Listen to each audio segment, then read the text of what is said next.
And we're live. I'm Anthony Dream Johnson, founder of 21 Studios and the 21 Convention. Today is a special interview and special edition of 21 Live, starring Stefan Molyneux from YouTube and Twitter, known around the world for his philosophy show. He's an upcoming speaker at the 21 Convention this October in Florida. And Richard Grannon from Spartan Life Coach on YouTube, another big YouTuber. He focuses on toxic relationships, healing from them, and abuse. And he's also an alumni speaker of the 21 Convention. He first spoke at our Poland event recently, about a month and a half ago in Warsaw, Poland. Gentlemen, thanks for joining me on today's show. Well, thanks. I just wanted to point out, given that your middle name is Dream and Spartans is Life, I feel my middle name is lacking in something. So you can just refer to me as Stefan Daydream Hunkosaurus Molyneux. Okay. I feel that's a Latin way of describing me, and I think that'll work. That'll work. Yeah, for me, it's an old pickup community thing. And my middle name is actually not Dream yet, but it will be soon. For now, it's Paul. But I know him by, whatever. Now, are we going to take some calls today, or mostly your questions? Yeah, mostly my questions, but we'll take questions from the, not live on the phone or anything, but we'll take them from the chat. I can pop them up on the screen like this, and that way the whole audience can see them. Yeah, so guys, for those of you watching as we go through the show, if you have questions, just type them up and make it clear and simple, and I'll post it up on the screen, and we'll get to them. So today's interview in this show I want to focus on is on parenting and abuse and how that affects men and masculinity and the manosphere itself, and how it's even developed, this whole community of men. The MGTOW community that's a part of that, the pickup artist community, the red pill community, and even the men's rights activists, how parenting and abuse and spanking have affected men and the culture over time, over recent decades. Spartan Life Coach here, Richard Grannon, does a really good job as well on his channel of focusing on toxic relationships and abuse and how that helps or affects men and women over time, how they can heal from that.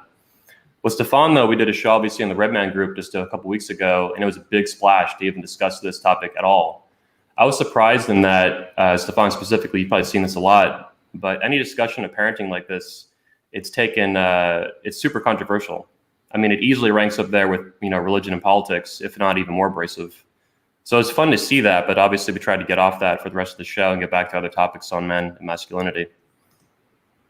So Stefan, the first thing I wanted to ask you, how does peaceful parenting help boys become men? Why can't we just all be masculine fathers and beat the crap out of our kids and spank them as we need to and all that? Why is peaceful parenting useful for that? Well, I mean, I think that really goes into the heart of the question, which is, what is masculinity? Well, masculinity is provision and protection, right? So what have men historically done for us to become the apex predators, top of the food chain, is men have provided for women, because of course women were, at least economically, largely disabled through constant pregnancies and childbirth and breastfeeding and healing and pregnancy, this kind of cycle.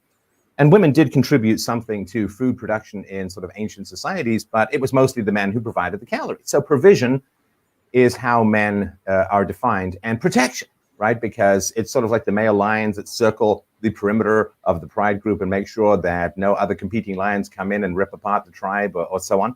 So provision and protection defines us as men, not violence. Now, violence and self-defense, that's one thing, right? Protecting your family, protecting your community, protecting your tribe from people who would, usually men who'd want to come in and do you harm. Well, that's an important part of masculinity, not so much in the modern world, right? Yeah. So how do we best provide and how do we best protect our communities? Well, we provide for our communities by advocating for free markets, because free markets allow for the allocation of resources to accrue to those who are the most expert at increasing them. Like if you have a business idea that people perceive as twice as valuable as mine, you're probably going to get twice the investment. And if they're accurate in their assessment, you're going to produce twice the wealth than I will. So the way that we provision for society as a whole is to advocate for free markets. Now, how do we protect society as a whole? Well, it's really hard to say that you're very concerned with protecting your family if you beat the living crap out of your helpless and dependent children. That is not protection. That is brutalization. And of course, we all know. I remember when I was 11 or 12, I was hiking in the woods with a friend of mine, and some 17-year-old older boys, and that's quite a span when you're a kid, bullied us for like an hour or two and then eventually let us go and so on. Well, that was, a pretty mean and negative thing. And I wouldn't say that had anything to do with masculinity, because we'd look, and I said to one of the guys, why don't you pick on someone your own size? Because that's kind of gross if you're a man and you say, well, I'm going to prove my manhood by going and punching a girl guide. It's like, I don't really think that's proving your manhood. Yeah, it's like And so rampant insecurity. provision and protection is important. The most helpless and dependent and weak, so to speak, members of society are our children. And we do not serve provision or protection by hitting our children. We should save any capacity for aggression that we have in the protection of free markets and the protection of our geographical territory in the form of national defense. Now, obviously, there's a huge difference. Well, at least this is what most people would say in response to part of that. There's a huge difference between really severe domestic violence and spanking like a 3-year-old. So what do you say to those people who they're trying to draw a distinction between that? They want to knee jerk and say, no, it's not abuse, it's just spanking, it's just discipline.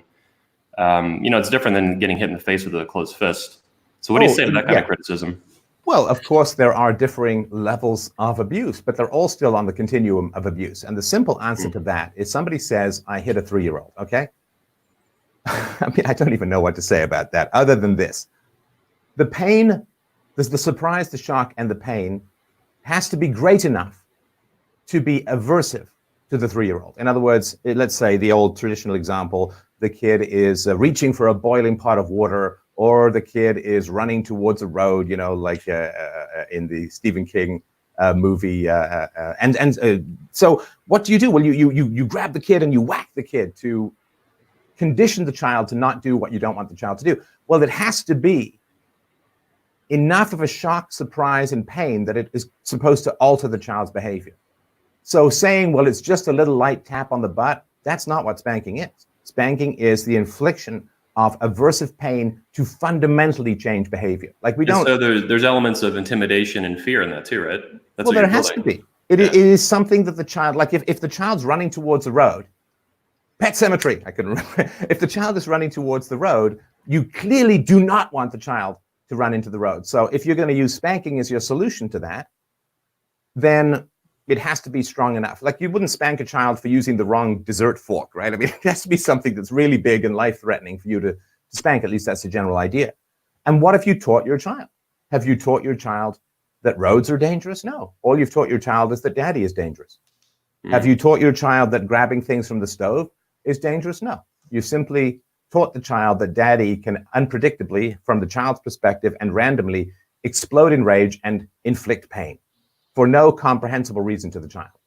So that is not protecting a child. That is abuse. And of course, the law, if you say, well, like if you beat up your girlfriend, but you only spank her, right? Or you don't hit her open face, or you try that at a mall, or you try that with a boss or a coworker, the law is going to say, well, I guess it's not egregious bodily harm, but it's still pretty bloody illegal. So the law, of course, does recognize different degrees of abuse, but it doesn't take the lesser forms of abuse and transform them into virtue. And why should adults have infinitely greater protection from the law than children? So my next question is, what do you say to the response and the criticism that different communities do different things?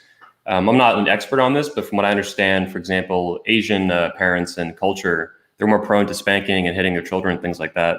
I could be wrong on that specifically, but this is something I've heard. I know that from culture to culture, the norm for this kind of discipline and this kind of spanking and abuse and stuff, it differs. So what do you say to the kind of relativist argument that, well, my culture does this is how I was raised, this is where I came from? Aren't all cultures equal? Or isn't everything the exact same, right? Well, the principles are equal, and my memory of the data is that East Asians spank the least, whites spank a little bit more, Hispanics spank a little bit more, and I think blacks spank the most. And so, but the morals are the same. We don't have, for the most part, different standards of law based upon racial or ethnic origins, right? Like we don't say, well, East Asians can shoplift, but if Hispanics do it, it's really, really bad. We have principles, and the foundational principle of morality is the non-aggression principle, which is you shall not initiate force. Responding to force in self-defense is perfectly appropriate and actually, I think, quite moral, but you can't initiate force against others, again, except in an extremity of self-defense, which is not an initiation. Now, clearly, spanking is not self-defense. The child, we assume the 3-year-old is not running at you with some flamethrower. And so it's not self-defense. It is the initiation of force against disarmed and helpless and dependent opponents, which is, it's bullying. That's all it is. And it's very, very clear that it doesn't work, right? This is the thing. If spanking worked, why do you have to keep doing it? 40% of parents, even when their kids hit their tweens, are still spanking. It's like, well, if you've now been spanking for 12 or 13 years and you still have to spank, clearly, empirically, factually, from a data standpoint, it ain't working. And the studies are very, very clear that you will get short-term compliance with long-term resentment and undermining of your authority. Hitting children does not give you authority. It does not give you respect. It does not give you love. In fact, it's quite the opposite. Damn. It sounds like something Rich Grannon, I'm sure, is chewing on right now. I am. There's different things there. I could see it on your face. Yeah, it's coming through. The psychoanalytic perspective from Zizek on spanking was that effectively, by choosing to hit, you're actually not asserting power and dominance and potency. You're expressing the ultimate impotence. The only thing I can do is hit you. The only thing. So it's a totally impotent gesture. And then we say to our children, use your words, not your fists. Right. Like, I mean, talk about a mind frack of the first order. Oh, you can't, if you want something, you can't use violence to get what you want. I want you to change your behavior. Whack. Yes. I mean, it's completely incomprehensible to children that adults are allowed to do things that are expressly forbidden to children. And not only is it forbidden to children, it's wrong for children to use force to get what they want. But apparently it's perfectly fine for adults to use force to get what they want. That is not how you get respect out of a child. If you want your child to obey norms, which we do, and children shouldn't be completely running wild. I don't like the Lord of the Flies unparenting stuff, but you model better behavior. You model reasoning with other people. You model negotiation with your spouse. You model all of this kind of stuff, and you model negotiation with the child or with the children if they're having disputes with each other. You model all of that, and then they will inherit that behavior of reasoning with people as surely as they inherit the language they grow up with. This is a question to both of you. So I agree with what Stefan, what you're saying, that it's confusing and hypocritical to hit your children, especially when it doesn't work over time. And that should be apparent through the data you're getting back from the child who doesn't respond to it and short-term compliance and all that. My question is, how does being a hypocritical parent through this model, how does that confuse and disorient the child through the development of their childhood? How they grow up? I've been chatting a lot. Spartan Life Coach, you want to take this one? Yeah. Yes, I do. And it ties in with the last point that Stefan made about the double bind that children are put in. If you hit them whilst in a heightened state of emotion and you've lost your impulse control and you're just going, I'm going to hit you now because I've run out of words, and then say, use your words, don't hit another kid at school, you put them in a double bind. To answer your question, Anthony, that warps the child. That breaks their boundaries because now they have to live in this catch-22. It's wrong to hit unless, and they can't. That creates cognitive dissonance, which is extremely stressful. It also disempowers them because you're saying don't act when under threat. You've both broken their boundaries and asked them to carry a burden that's too much to carry. It's very, very warping. It's going to have a warping effect on the kid's perception and on the kid's boundaries. That would be my short answer to that question. Yeah. Both of you are good at extended answers here on this stuff. I love it. My next question then is going to be, let's take a step back. Why is it so controversial to have any serious discussion or debate over spanking or any kind of physical discipline of children? Like the minute this comes up, it's like the whole fucking world shuts off. There is no debate on it. Everyone shut up. We're not allowed to talk about it. It's in my opinion, it's even worse, I think, than religion and politics. There's a few things above it, and parenting, abuse, and sex seem to be the only things that surpass those. So why is that? Why can't we talk about it? Well, because we're complicit for the most part. People don't like to have moral rules imposed that show them in a bad light. We all want to be the moral heroes in our own life, and we can either do the hard road of actually becoming moral heroes, or we can just redefine morality to justify anything that we ever did. And when you start poking around with that kind of stuff, it's tough. People have a lot of regret. They have a lot of regret about this stuff. It's like the stuff that I post on Twitter about women when I say to them, listen, you're going to live for 80 plus years. What are you going to do with the last 40 when you're no longer nearly as sexually attractive to men? That's a lot of time to fill with, volunteering at the old cat shelter. And so when I started this show with the non-aggression principle and all of that, I mean, it was not that complicated a question. I said, okay, I want philosophy to have the most impact on where people live, how they actually act. Now, I mean, there's things I really, really don't like, central banking, foreign policy, and wars and so on, but I don't have any particular direct levers to change those things. I can't snap my fingers and get rid of central banking and have a rational economic system again.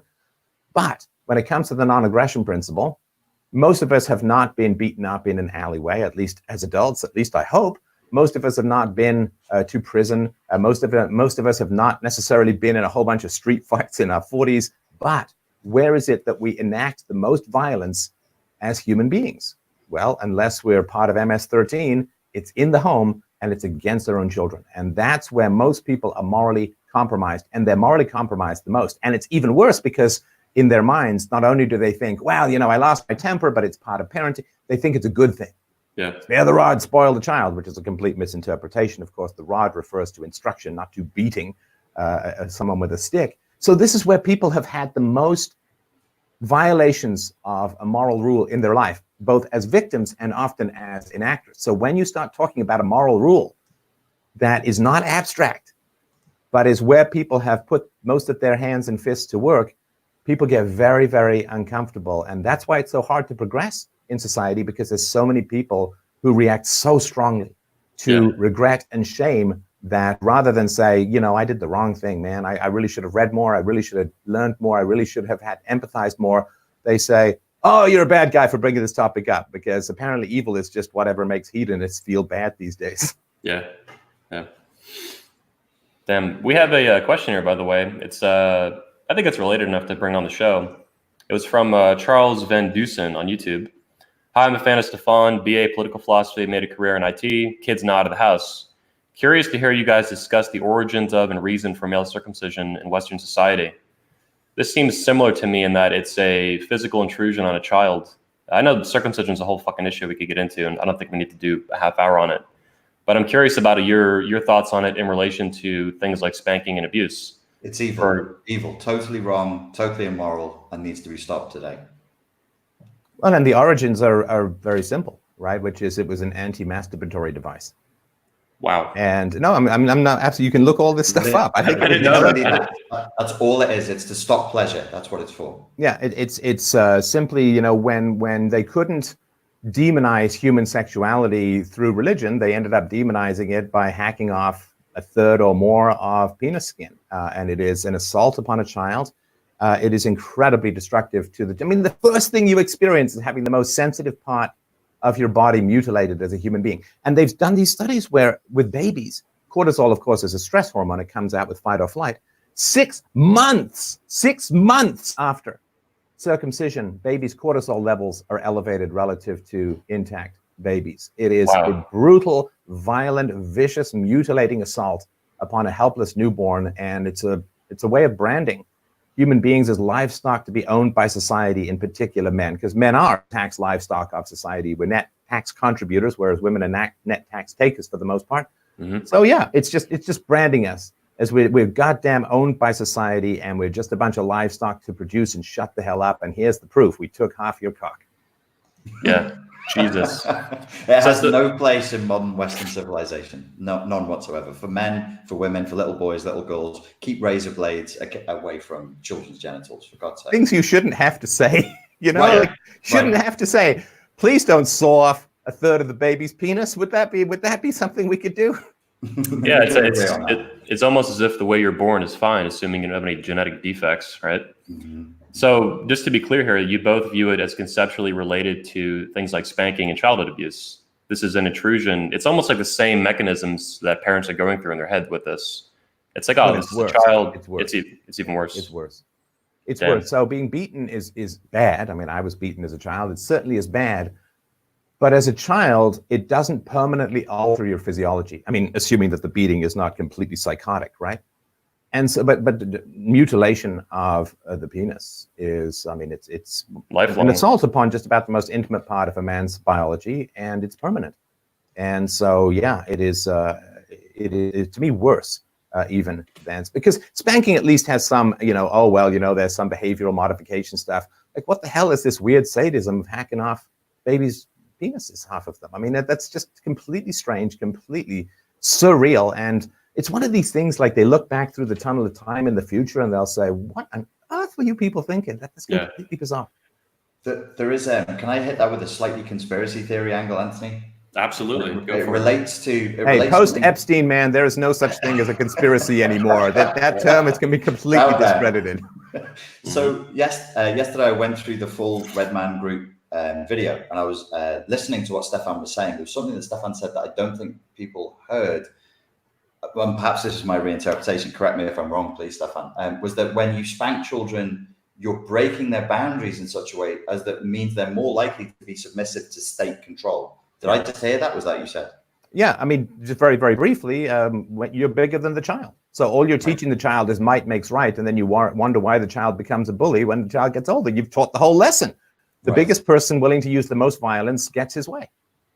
So then the genital mutilation at birth of children, I would say, looks an awful lot like an attempt to bind people psychologically and emotionally to the big, the big state, the big authority figure. You submit or else. I mean, originally, this was the type of thing that would be done to genital mutilation was done to slaves historically before it was done to civilized people. But, civilized people in the eyes of the people at that time. They would say, okay, you're a slave, you're lesser than me. This is where the genital mutilation comes in. It seems to me like it could be a kind of way of binding people to a state submissive mindset. Stefan, is there any data on how children come out as adults in terms of their political leanings with regard to spanking and abuse and things like that? That's a good question. Just generically, I don't mean left or right.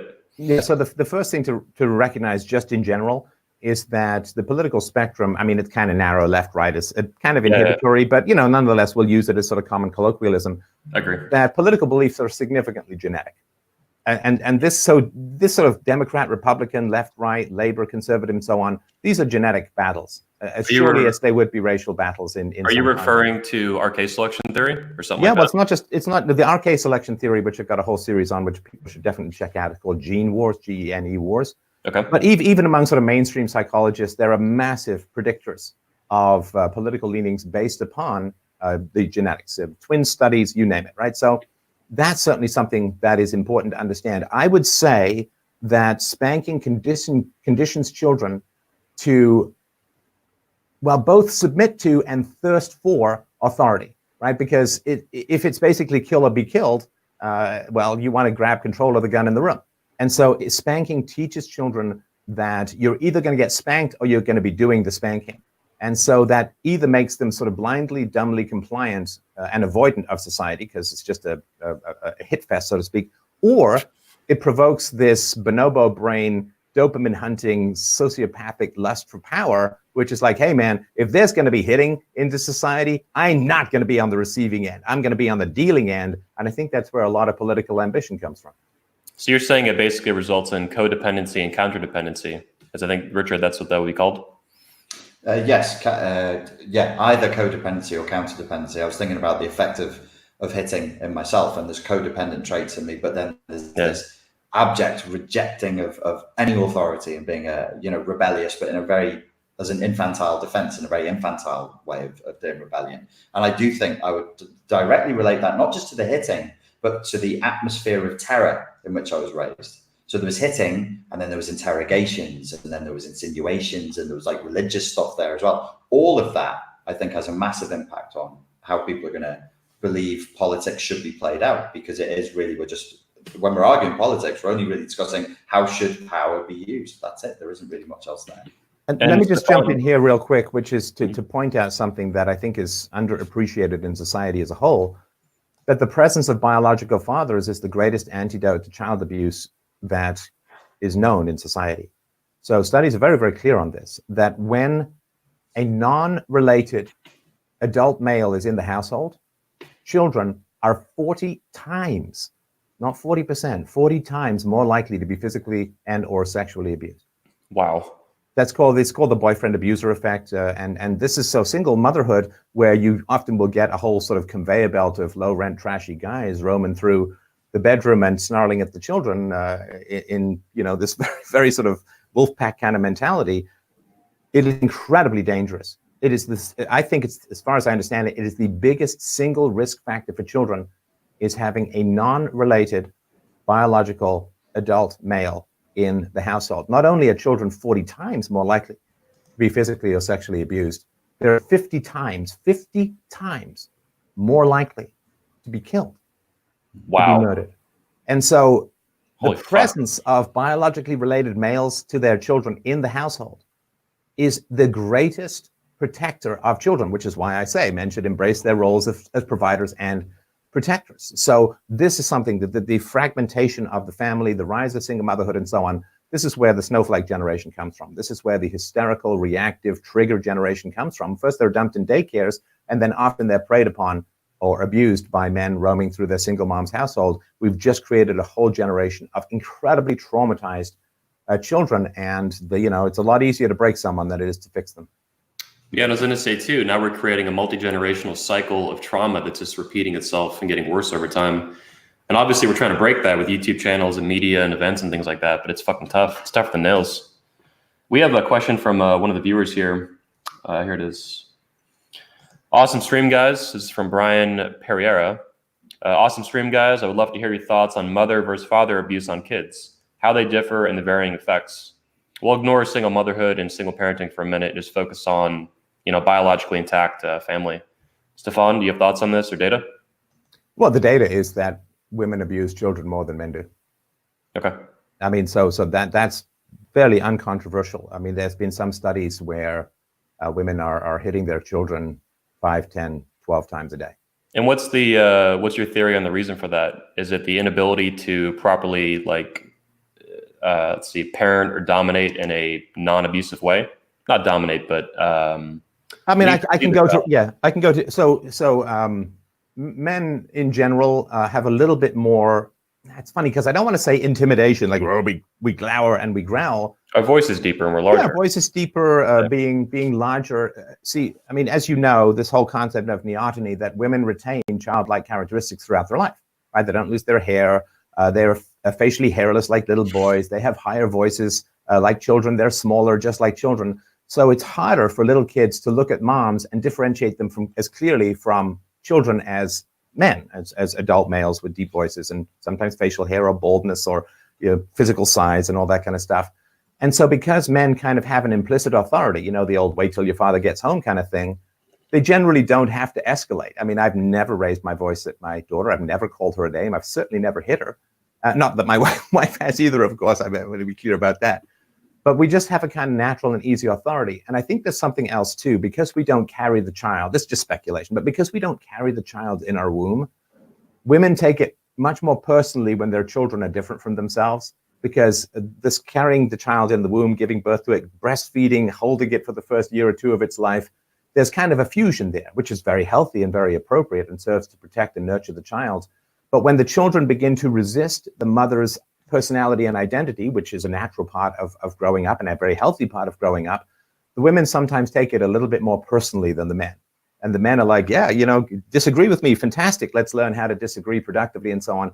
Whereas women kind of take it as well, you're rejecting me, you're not part of me anymore, you're against me. And I think that can serve to escalate. And then, of course, particularly, I know we didn't, single moms or divorced moms, this is really bad.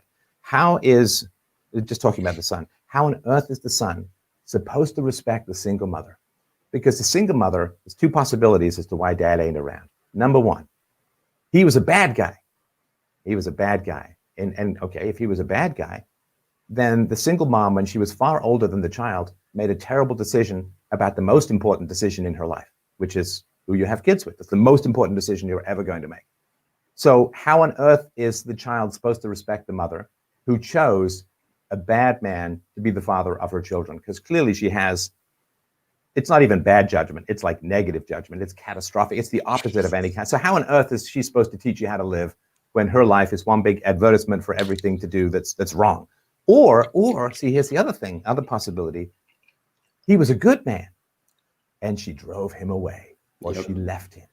In which case, I don't know which is worse. It's kind of hard to say. Both of them indicate to the child that the single mother, and this could be true for single fathers too, but there's such a tiny percentage, we got to deal with the majority. Yeah. That she has such bad decision-making skills that it's inevitable that he's going to turn to the peer group. He's going to turn to perhaps shady characters on the internet. He's going to find some way to get life damn lessons. YouTubers. Yeah, I mean, because when you look at your mom and she's a single mom, you say, well, the only thing you can teach me is how to make disastrous decisions like you. I don't want to do that. There's And so also for me, I bounced off into philosophy, which was a real lifesaver. But Yeah. you've got to look elsewhere than your household when you have such negative examples in your environment. Yeah.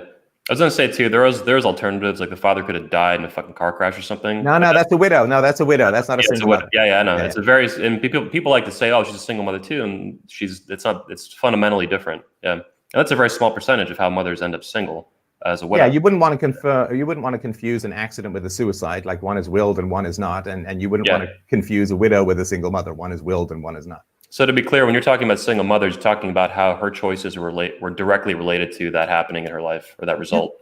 Yeah. Okay. Yeah. Yep. So I wanted to take a step back on this too, or continue on this topic actually. So how does childhood abuse and spanking and these things, how does that affect boys and girls differently, independent of which parent or both parents doing it? How do little girls and little boys respond to this over time as they develop into teenagers and adults? Obviously, men and women are different. We have different brains. We have different responses to life. We have different behavior patterns. So how does this happen, or how does this change over time or evolve through childhood? Boys and girls. Spartan Life Coach, you want to take that one? Yeah, I think the stats on this, if I stay within my wheelhouse with the cluster B personality disorders, are that you'll have a PTSD style response to the trauma, which will be for men, narcissism, for women, borderline personality disorder, and histrionic personality disorder, of which there are crossovers. I think it's a power thing. So these children are looking, going, my God, I'm overwhelmed with this authoritarian, tyrannical abuse. How am I going to regain some kind of power? I know I'll withdraw into an infantile, defensive, shame-based story of who I am. I'll pretend I'm infinitely beautiful or infinitely sexually desirable or infinitely powerful in other ways, whatever it is, whatever the story is. Women will tend to have a story that leans in one direction. Men will have a story that leans in another direction. So that's probably where you would see it manifest. That's why we get higher stats for men with narcissistic personality disorder, higher stats for women with borderline personality disorder. Can I get where I want to get by being direct, by being aggressive, or do I need to be covert? Do I need to be more manipulative, work behind the scenes, blur the boundaries, that kind of thing? So yeah, I think we see it there. Well, the other thing too, and this is related to both abuse and father absence, is that our genes aren't done when we're born, right? Our genes continue to look at the environment and attempt to adapt ourselves to the greatest or best survival strategy in the environment. Now, if you are in a two-parent stable household where people are reasonable, that indicates to your genes that civilization is around you. You know, things are predictable. You can make plans. And what that does is it promotes sexual control over your sexuality. It promotes the deferral of gratification and impulse control and all these kinds of good things that we kind of need for there to be a society that we can sustain. On the other hand, father absence tells children, boys and girls, that there's probably war or famine or some sort of chaos or some sort of instability, which is, I mean, why would men get killed in general in history? Is because there's a war. Now, in a war, you have a very different reproductive strategy, which is spray and pray, right? This is the R versus K selection, which I've talked about before. So if there's father absence, if there's violence, if there's chaos in the environment, you get programmed to be all rabbit and no wolf. In other words, you have high aggression, low impulse control, rampant promiscuity, right? I mean, because our genes have not adapted to the fact that there's birth control, because that's your best survival strategy. When there's random predation and chaos, then your best reproductive strategy is just try and have as many kids as possible, invest into them as little as possible, and just cross your fingers that one of them makes it somehow to adulthood where the cycle repeats. And so we have two societies in the West. We have the society of the stable middle-class household where they're being programmed for civilization. And then we have this sort of chaotic single mother, various addicts and promiscuity and often poverty, which is programming people for a very, very different kind of society. And this tension is really growing in society between the left and the right. Yeah. So I want to get to some more viewer questions here. One here is from Dalton C. He actually gave a super chat as well a few minutes ago. Thanks, Dalton. So his question is, where does the nuclear family versus community come into play? For most videos we see on tribes, they all call each other family and even breastfeed different kids and seem to be more healthy and happy. So what are your thoughts, Stefan and Richard, both on community versus nuclear family? in terms of parenting and abuse and things like that. And like, how does it even happen? For example, like why doesn't a community stop in? And I feel like today, obviously, your local community is dying off. We're not the first people to talk about that. But in the past, they used to step in and put a stop to this, or push it down. Stefan, I'll defer to you on that. All right. So I'll have a go of after you've done it. Okay, so a high investment in offspring is what drives evolution, right? So if you have tribes, and I haven't heard of these tribes, but they say it takes a village to satisfy Bill Clinton. Sorry, to raise a child. And so if you have, I'll just breastfeed anyone and it doesn't matter about my own genes, then you're not going to get any particular kind of evolution because there's no positive selection for child investment in your own offspring. That's very rare. I mean, in nature, in general, particularly among mammals, the males don't particularly like to invest in other males' offspring because those who do, their genes are going to die out and the other genes' offspring. So there's this tension, right? So I think that we should focus on our own offspring. We should focus on, I mean, it's a weird thing to say so. Like if there's some stranger's kid in a boat, that boat is sinking and I can only save one kid and there's my kid in there, it's like, hey man, like I'm sorry, but that's my kid in there. I would expect you to do the same with your kid. That's just the way. And the people who are secularists and atheists and people who are into evolution and so on kind of deny this kind of thing. Oh, diversity, no problem. It's like, but the whole point of evolution is you prefer genetic proximity to genetic distance. Evolution can't work in any conceivable way without that. So they're kind of pillaging a theory to get rid of God, while at the same time opposing that theory to promote this rampant multiculturalism. So I do think that local communities are important. We kind of programmed to deal with 100 to 150 people. After that, ideology takes over because we can't keep that many social balls in the air. Okay. I'd like to see the citation for the tribe where they're breastfeeding other people's kids. I've not heard of that. There is a little bit of a false dichotomy there, where it's presented as we can either have a community or a nuclear family. Where there's been more of a leaning on a nuclear family, it's probably economic. It's probably the way we developed consumerism, materialism, individualism. People spend more if they're more individualistic.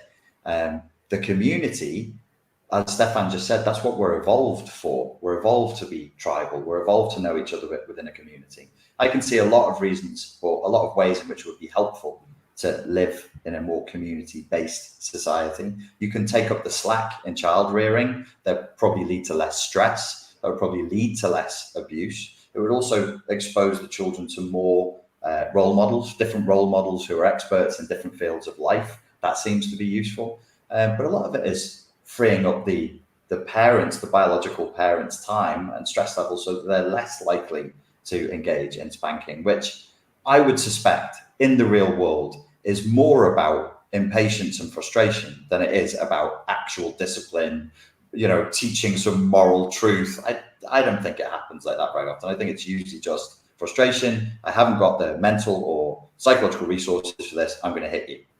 There's also the elephant in the room is what happened to the extended family. We talk about the nuclear family. We talk about the local community. What happened to grandparents, uncles, cousins, aunts, things like that.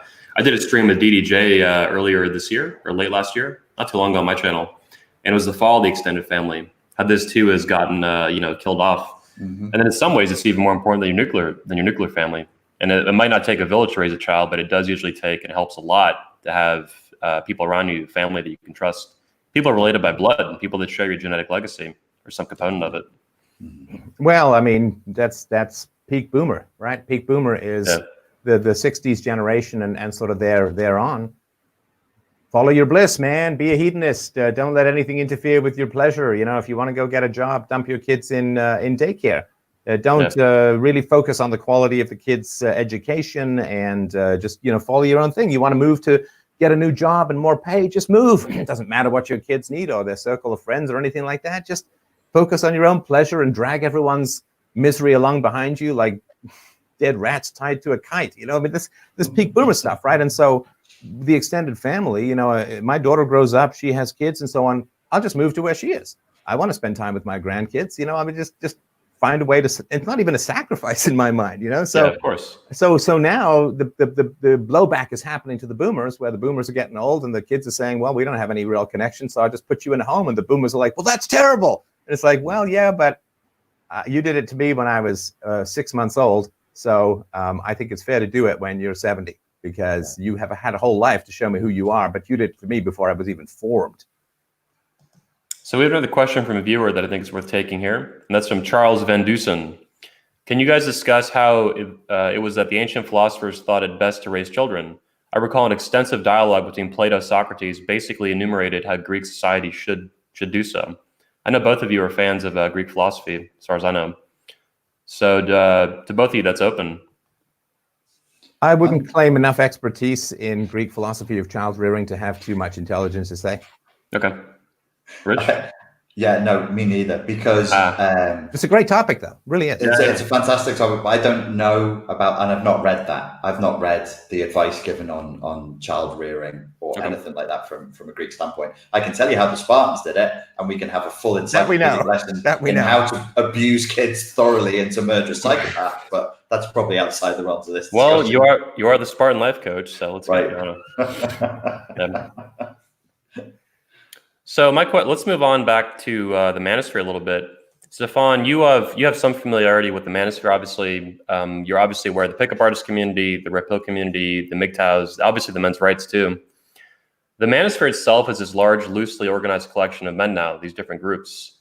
Do you have thoughts on how the single motherhood generation and childhood abuse and spanking, and feminism, the rise of feminism over the past several decades, how this has affected and resulted in the formation of this large online community of men, the numbers in the millions? Yeah. For example, the pickup artist community is known for not just picking up women, but at least trying to help men understand social skills, dating skills, sexual skills. Like, why do these men lack that by the millions? Just to focus on them. Never mind the MGTOWs, who are in much higher numbers, leaving the sexual marketplace and dating marketplace completely. So how does childhood abuse and spanking and these things, how does it affect young men becoming men or growing up into young men, and then, being dysfunctional in these ways, the sexodus, all this stuff? Well, so I think it all circulates around this central concept of the demon female. Now, the demon female is not that all females are demons. Of course, I'm happily married, I have a wonderful daughter and so on.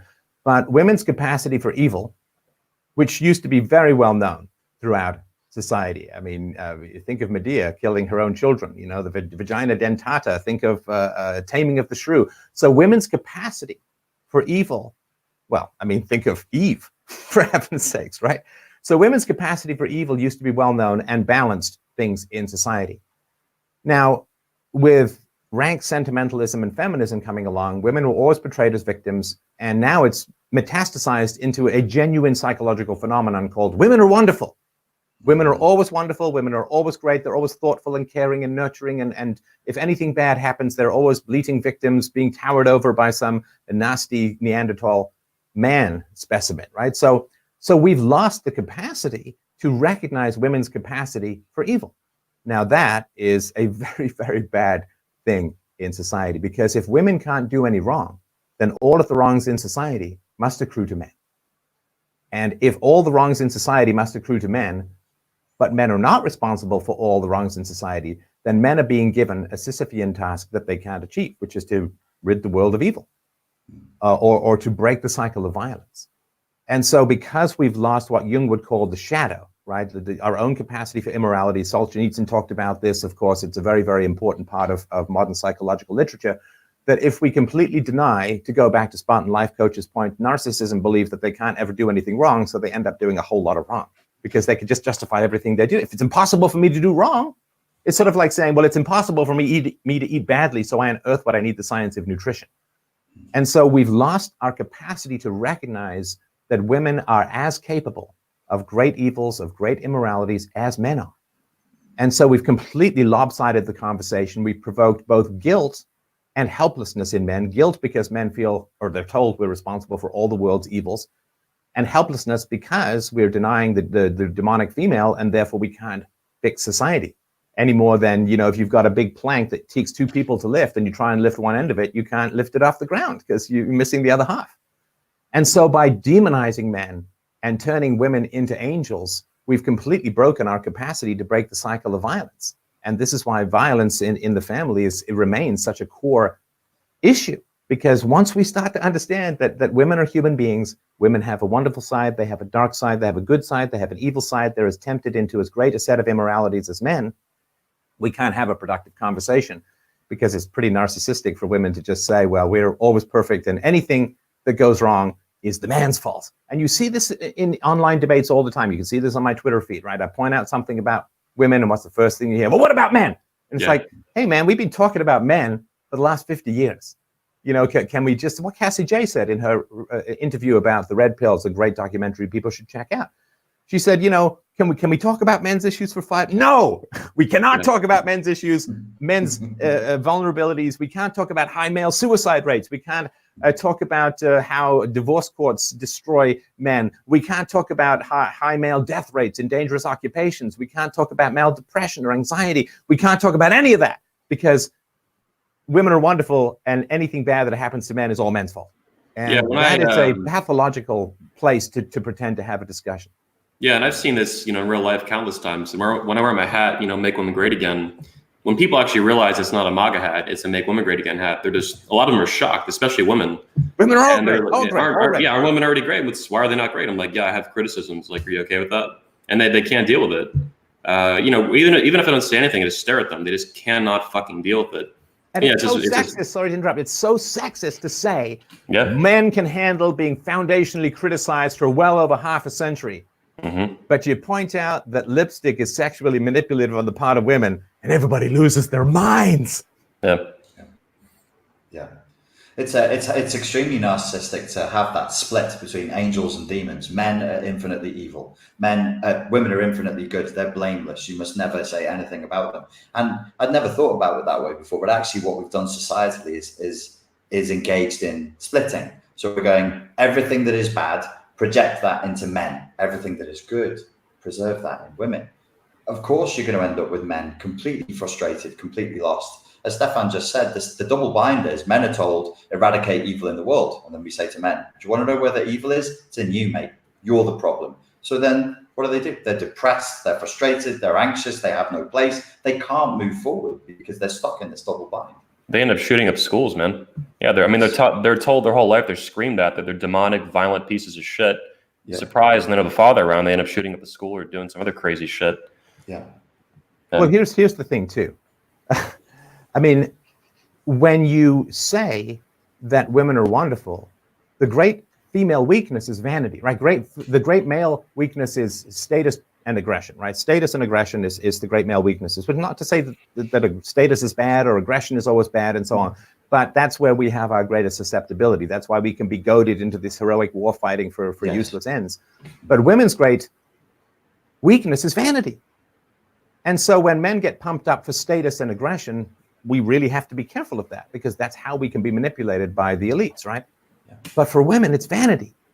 Yeah. And you can see this all over the place when you look at this, that when do women ever say, oh, come on, stop blowing smoke up my ass. We're not that, like, come on, like this, now you're manipulating me, right? This almost never seems to happen. And so we have to remind women, listen, you have a weakness, and that weakness is called vanity. And it's used to control you.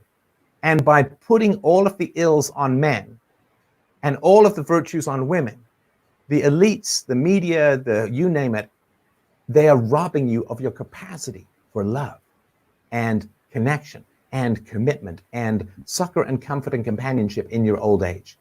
So you can be pumped full of vanity, and you can be told that you're wonderful and everything that's twigs and berries is the root of all evil. There's no Eve, there's only Satan, and he's male. Then you get robbed of your capacity to love men. You can't love men if you're good and they're evil. If you're always a victim and they're always participating in rape culture, they rob you of love. They rob you of the greatest treasure that we have, which is connection and children and family and community. So yeah, you can feel wonderful because everyone's blowing smoke up your ass, women, and telling you that you're all wonderful, you never do anything wrong, and if anything wrong happens, it's the man's fault, right? You know the old thing in a infidelity situation.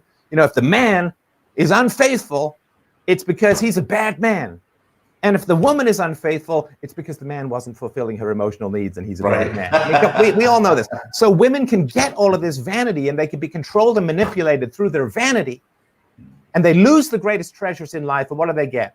A box of cats that is going to eat them after they die. The kingdom of cats. I actually saw a study too about a year ago, and I think it's still, research or a topic that continues. Alcoholism is skyrocketing for women in their 50s, which, is no surprise. We're going to see that dip in women in their 40s, along with psychiatric medications too, in the coming years. Yeah, they're called wine aunts, right? Especially the childless women. Yep. Hey, wait a minute, my peak sexual market value doesn't survive menopause. It's like, surprise.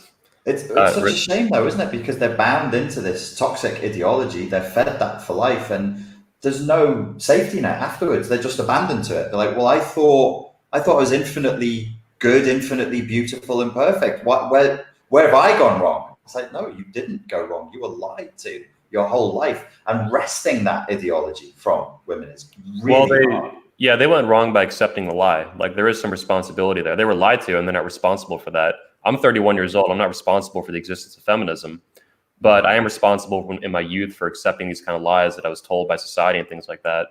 And it's hard to see through that, especially when you're young and you've been, if you didn't have like a strong family culture around you, positive parents, healthy parenting and stuff. Yeah, it's in the culture as a whole. But the other thing too, of course, is that the pickup artistry community is kind of a feminist factory as well.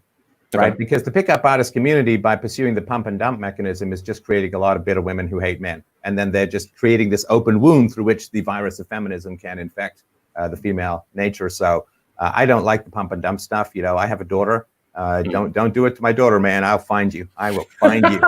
And so because we're not just the old line about Stanley Kowalski in A Streetcar Named Desire.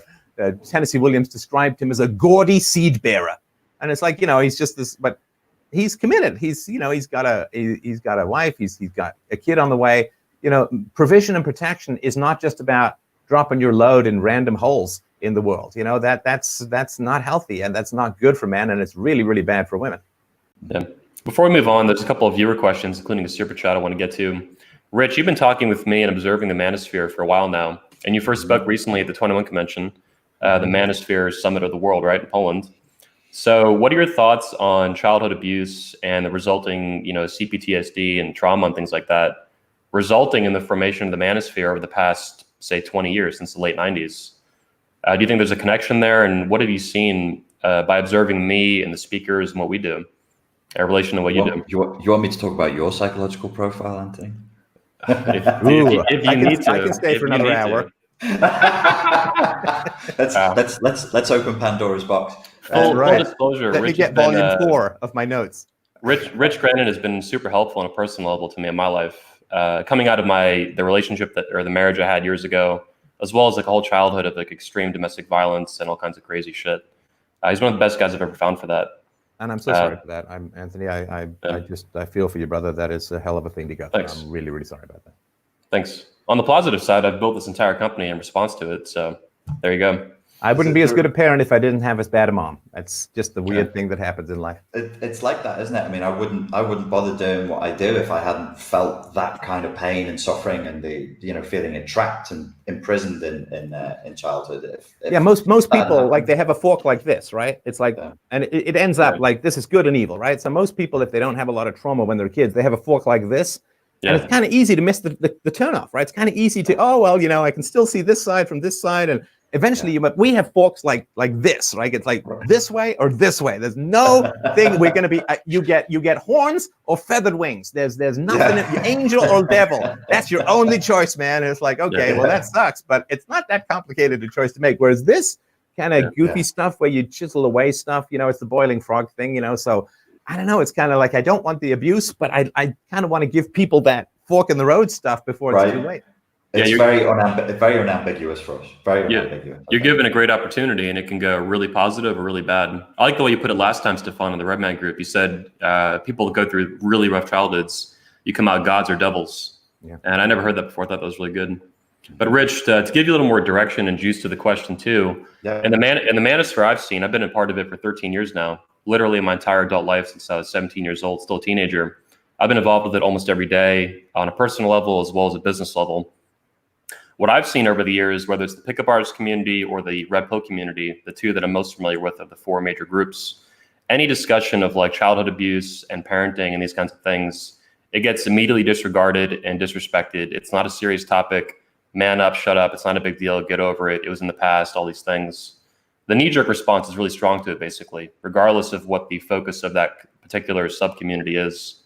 Yeah. So I just kind of want to hear you speak about like what your thoughts are in relation to the manosphere. There's a line, I think, from the last Christopher Nolan Batman movie where somebody's trying to take out Bruce Wayne. And they say to him, so you're trying to take out a guy who's a multi-millionaire, martial arts expert, vigilante who beats people up for a living, really? And the guy's like, actually, yeah, that's not such a good idea. So I'm aware within this community that there are serious elements, like psychopathic elements, potentially violent elements. So I will moderate my response. I have a lot to say, but I'm genuinely being concerned. I'm like, okay, I better be careful with this. So what I've seen is sliding off the scale from borderline personality disorder, narcissistic personality disorder, to full-blown psychopathy. That's the part of the community that concerns me. So you asked, how does it relate to childhood trauma? I've seen evidence of guys in the community who clearly have antisocial personality disorder. They're only within the community to express childhood trauma, create chaos, and stop other people from recovering. Now, the red pill community in the manosphere doesn't exist, to use words like recovery and healing, but it does, that's what they need, essentially. That's what a lot of it should be, is about recovery from pain, recovery from trauma, and healing from abuse. There's nobody there who hasn't been really badly hurt at some point in their lives. I can see it. Even with your speakers, they're excellent at this, they're excellent at that, they're at elite levels for, you name it, all kinds of weird and wonderful things. You don't do that unless you're highly motivated, and that's usually from pain in childhood. Yeah, I can say in particular the red pill community, more than the others, it's a result of men. Men find it as a result of toxic relationships, specifically cluster Bs, things like that, which is eventually how I found it. I gave a speech on my experience with that on YouTube and stuff now.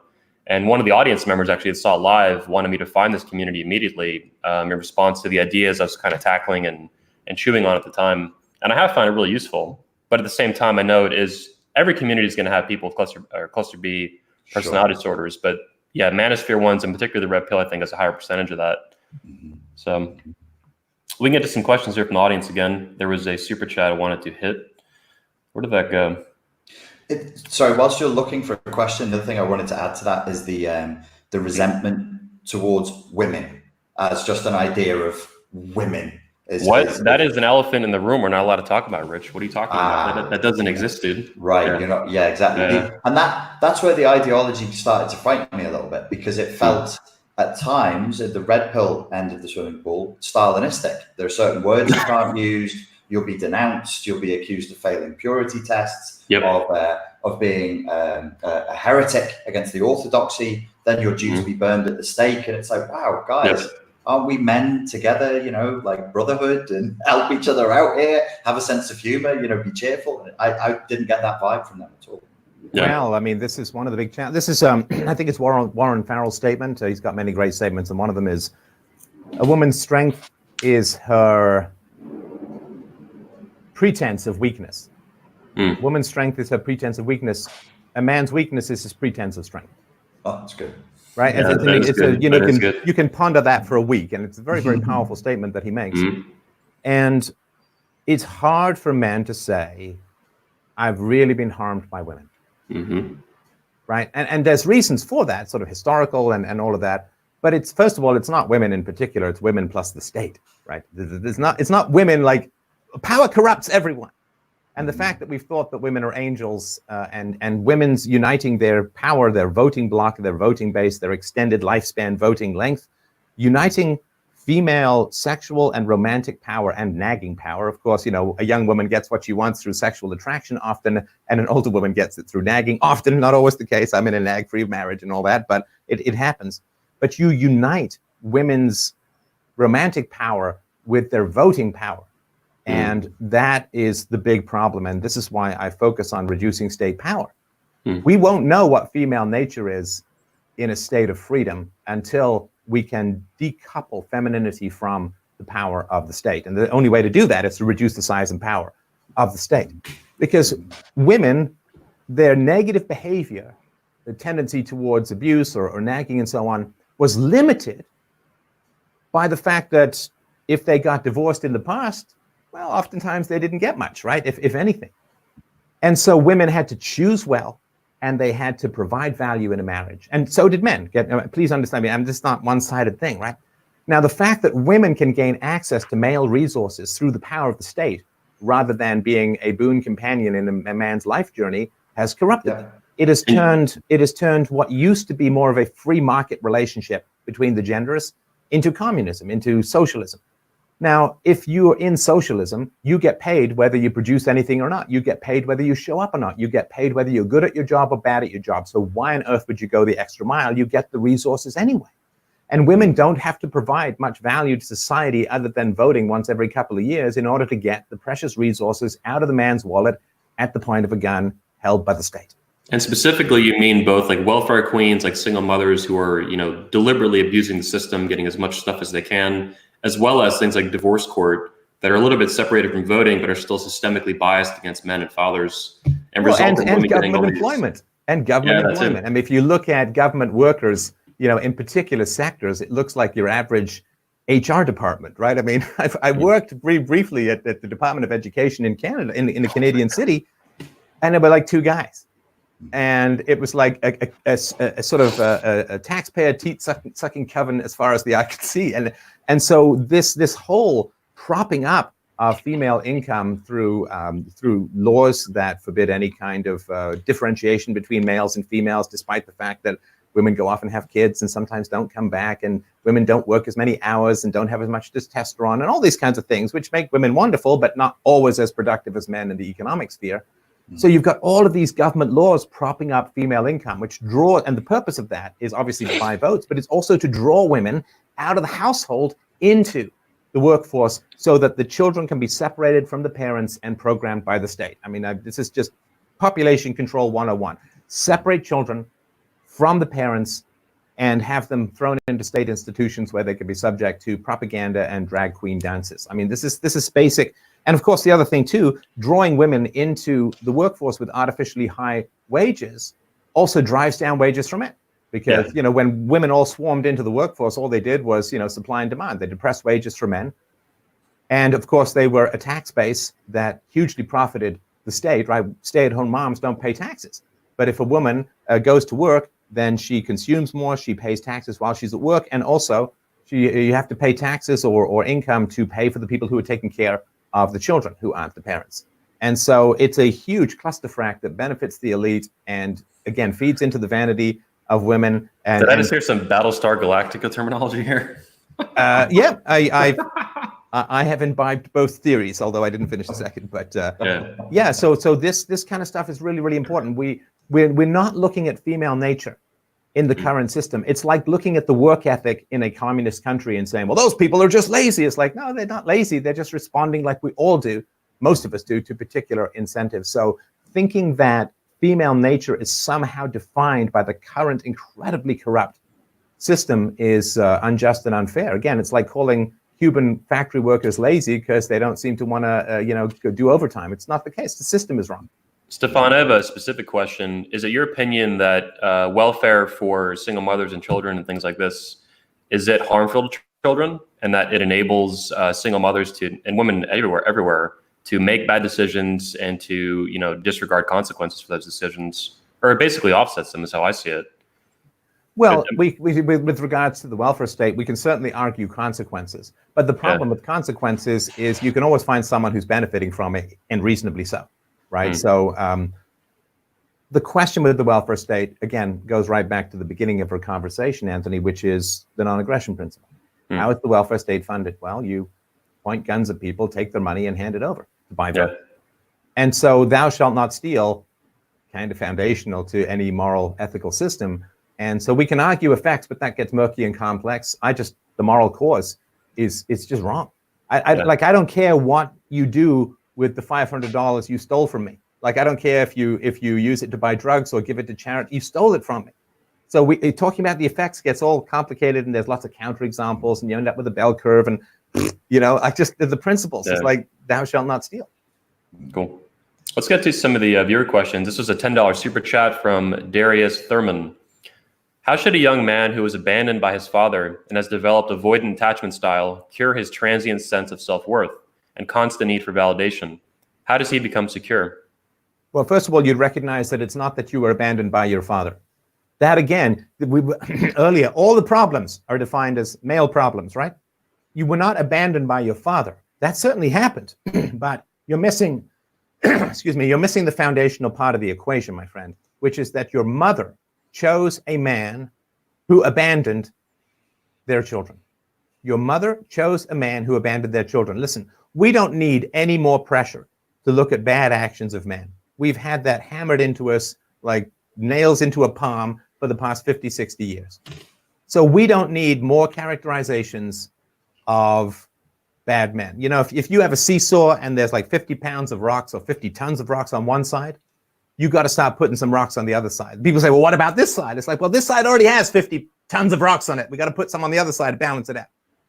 So I am for maximum female responsibility at the moment. Maximum female responsibility. Look, we all know how the game works. Men ask women out and women get to choose from any number of waving penises that are floating around. She can grab, it's like somebody in the Titanic and they've got like 600 pieces of wood around them. If they drown, it's their own fault. They get out, right? Jesus. And so women have it's this weird Madame Tussauds world, right? Like the penis forest, like the penis farm. You can just go and choose, just about any penis, and you have it's a seller's market if you are young and have a vagina. And so, if I only have one job offer and I got to eat, okay, I'll just take that job. If I've got 200 job offers, it's incumbent upon me to choose wisely if I have more choice. So I am for maximum female responsibility at the moment. So did your father abandon you? Absolutely. Is he responsible for that? He sure is. But who's the most responsible?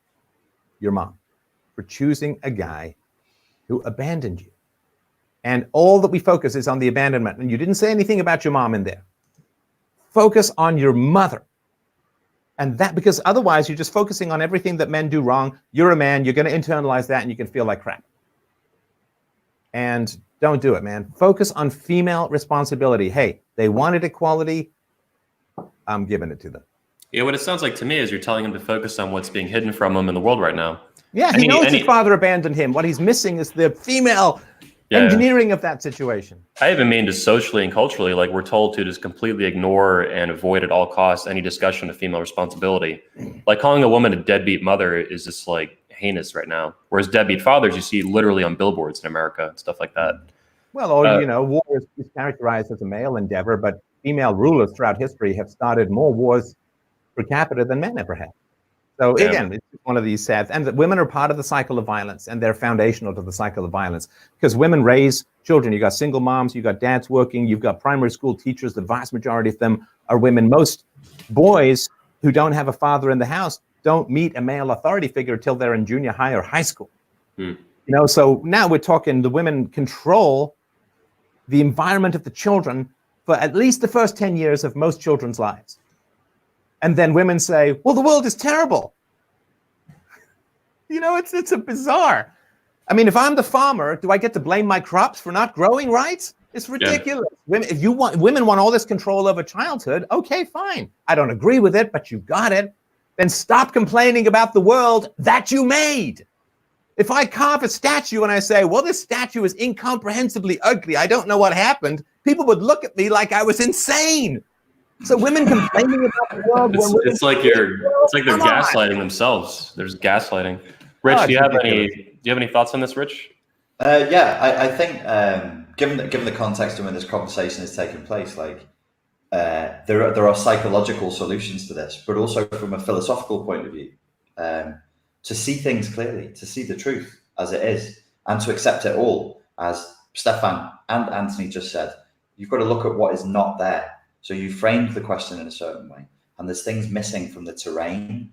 Once you've seen the terrain fully, you've got a much better chance of having a full recovery. You want to attach securely, safely, to a partner. We all want that for you. Every man sat here is like, great, mate, please do that. you're only going to be able to do that once you've recovered from the pain that you're already experiencing, because you're going to end up projecting it. It's going to skew your perspectives. So actually seeing the situation as it is going to help. Having a good philosophical stance on this, being able to think critically, critique your own thoughts, critique your own thinking, your own decision making, your selection process of women is going to be very, very important in the years ahead. Last thing I wanted to mention, sorry for jumping in again, but men say they don't trust women, and that's not the accurate statement. The accurate statement is you don't trust your judgment of women. There are good women out there and there are bad women out there. If you can differentiate between the two, then you can trust women. Mm-hmm. It's not whether, because if you can't trust women because you don't know how to differentiate a good woman from a bad woman, then you're going to say, well, women are untrustworthy. It's like, no, it's your judgment that is untrustworthy. And I said this to a woman who said, I don't trust men. It's like, no, you don't trust your judgment of men. Yeah. Because if women or men are just bad, then you're helpless. Again, you're helpless and powerless, and you can't get love, and you can't have a family, and you can't maintain civilization, and you can't give the gift of life that was bestowed upon you by the universe. It's terrible. If you learn how to differentiate a good woman from a bad woman, a good man from a bad man, then you can trust not a gender in abstract, but specific individuals and their own moral qualities, and then you get the aforementioned love and family and continuation of the 4 billion year journey of life itself. With that said, I want to move on to some of my original questions here from before the show. So how does childhood abuse affect long-term pair bonding and mate selection? Specifically in men, let's focus on men. Manosphere or not, like how do men who are abused and grow up in these kind of really traumatic environments, how do they end up choosing mates and things like this? How does pair bonding affect? We just talked about attachment disorder and things like that. But any further thoughts on that? SLC, go. Sounds like your lingo land. It is my lingo land. That's a big topic. So you would end up with a propensity towards a certain, because it's a highly traumatic environment, childhood abuse is you facing being beaten or questioned by or shouted at by these huge gods and goddesses. They're so much taller than you. It has a massive impact on the central nervous system. Like NPDs end up with BPDs a lot of the time, right? If I'm not mistaken. They do, 100%, because I think more so, see, we talk about it in the narcissistic abuse community as though there's, codependence with narcissistic people. And actually cluster Bs end up together with each other because it's repetition compulsion. They're the victims of childhood abuse. They want to play that out with their partner. Some days they'll be the predator, some days they'll be the prey. That tends to be the thick end of the wedge. You respond in a primary biological way. You will either tend towards fighting, fawning, freezing, or flighting, running away. That's how it's going to manifest in your adulthood. Yeah, if you think that abuse is somehow endemic to the human condition, you'll end up repeating it. Right? I mean, if you think that a woman has to be a mammal, you're going to end up dating mammals. I mean, just by definition, right? So what you have to do is you have to denormalize the abuse that you suffered. But that's a hard thing to do, because then you have to say, my parents did some pretty evil stuff. And that's hard. We're wired to bond with our parents. In history, if your parents didn't like you, they'd leave you on a freaking iceberg or something, or just wouldn't give you enough food, or just abandon you in the forest. So we bond with our parents. So the challenge of denormalizing abuse means that we have to run right up against the most primal gods of our entire existence, which is our parents when we're young. And we have to say, you know what, my mom, my dad, they did some really evil stuff. They may not be irredeemably evil. Maybe I can talk to them. I hope that people can talk to their parents about this kind of stuff and achieve some kind of resolution. But you have to call a spade a spade. You have to call immorality immorality. You have to clearly separate it from morality. That gives you choice about who you date in the future. If everyone's abusive and your parents are just doing the best they could with the knowledge they had, and they had the best of intentions and so on, you can't ever find a good person, because you've just defined them out of existence. Any more than you can say, well, I'm only going to date women with 3 heads. Okay, well, just be a monk, right? So if all people are corrupt, if female nature is evil, if men are just predators and rape, then you've just defined your capacity to find a good partner right out of existence. So you have to go through that valley of the shadow of death, of ascribing moral responsibility to your parents who may have done some really, really bad stuff. Once you go through that process, then you can open up the possibility of finding someone better. Yeah, what you're just saying, like the shadow of the valley of death and all that, it reminds me of like a grieving process. Yeah. When some traumatic event happens, it's almost like men and even women too, and they come out of these childhoods, they're stuck in a grieving process. They make rationalizations and excuses for their parents. They say, oh, they did the best they could. You have to be okay with that, all this bullshit. And sometimes you do, and sometimes you don't. And sometimes you don't, that people get really upset with because there's blood ties. Well, and you learn a lot about society if you criticize your parents in a foundational moral fashion, which is necessary for progress. You find out a lot of ugly stuff about society and its collusion with parents in child abuse. Because why do parents abuse children? Because they can get away with it. And why can they get away with it? Because they know for damn well certain that society, when you grow up, is going to rush to their defense and abuse and ostracize you for questioning the ethics of your parents. They rely upon this massive groundswell of support and enablement for child abusers. And that you are going to be the one attacked for pointing out that your parents were abusive if they were abusive. Yeah. And as long as we continue to enable that, all we're doing is subsidizing evil. And then whatever you subsidize, you get more of. Yep. Rich, do you have something? Yeah, just that like what Stefan's just said, I think is a very, very nuanced point. Not everybody's going to get it the first time around. They're going to have to go back and listen to it again. You're talking about here, what we're talking about is the individual having the serenity to be able to say, that is evil. And to those of you watching who didn't experience childhood abuse, you go, well, why can't you do that? If it's a fundamental law in the environment in which you're raised, when you're a child, you're a primitive, you're this primal little creature, and you go, you will never question your mother and father, ever. You'll hold it till death. So I'll be wrestling with clients in the psychic plane going, give me the judgment of your father. Tell me he's a piece of shit. And they'll go, no, he didn't mean it. He did the best he could. And I'm like, if you hold that, you're going to drown. Well, glug, glug, glug, glug, because I'm not letting go of it. It's really important. Why do people hold on to it, though? I have a suspicion it's because if they can say, my father was actually a piece of shit, he wasn't a very nice guy, they lose him. I'm taking daddy away. You're taking daddy away, and I don't want to lose. I'd rather live a horrible life or a life that doesn't go anywhere than lose mummy or daddy. Because that was your entire fundamental experience of fatherhood, right? Well, and it's horizontal too, because you start saying, if I say my mother did some really evil stuff, then everyone around you blames you and defends her, which reveals the caustic corruption of the people around you. And people, it's not so much that you want to lose your dad. I mean, that's important. I don't want to downplay that. But it's also like you don't want to reveal the natures of the people around you who are going to rush to the defense of someone who abused you and escalate the abuse against you for bringing up such a taboo topic. You don't want to turn the light on and see where you're actually living. It's much better to live in dream world for a lot of people, at least in the short run. Nice. I have a question here that I think will be a lot of fun.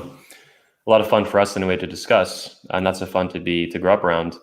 So we're talking about spanking. We even talked about circumcision, obviously, domestic violence, any kind of childhood abuse and stuff that's physical. But what about nonviolent abuse, things like emotional neglect and other forms of, say, let's call it passive abuse, for lack of a better term right now, that I'm coming up with. How serious is non-peaceful parenting, so spanking and things like that, compared to less obvious forms of abuse that some people, especially if they didn't grow up around it, would not even regard as abuse? They would say, oh, that's life, whatever. People get in fights and arguments and they neglect their children sometimes, just deal with it. Yeah, I think that outside of sexual abuse, neglect is about the worst.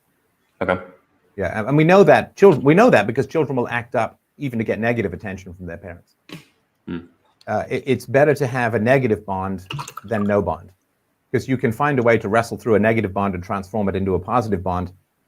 But no bond, neglect, so a way to look at it is like this. So imagine that you get captured by some psycho and you're like lowered into a lotion in the basket well in the ground or something like that. And you can't feed yourself and you can't get your own water. Would you rather get food and water and abuse, or be completely ignored by the guy who's put you in a hole in the ground? Well, you'd rather get food and water and abuse because you can survive that. But if the guy ignores you, you're going to die. If he completely ignores you, right? Because he's removed all other capacity for you to get food or water. And it's the same. Childhood is a prison. I mean, it's an inevitable prison. There's nothing immoral about it. But when my daughter, like, she's older now, but when she was like, she didn't have anywhere to go. What's she going to do? Uber up to some other place and hang out with Drake? I mean, come on, it's not going to happen. She's stuck in my house and she's stuck with me, and she didn't choose either. It's just a reality. childhood is a prison. And again, it's not a bad thing. It's just inevitable consequence, right?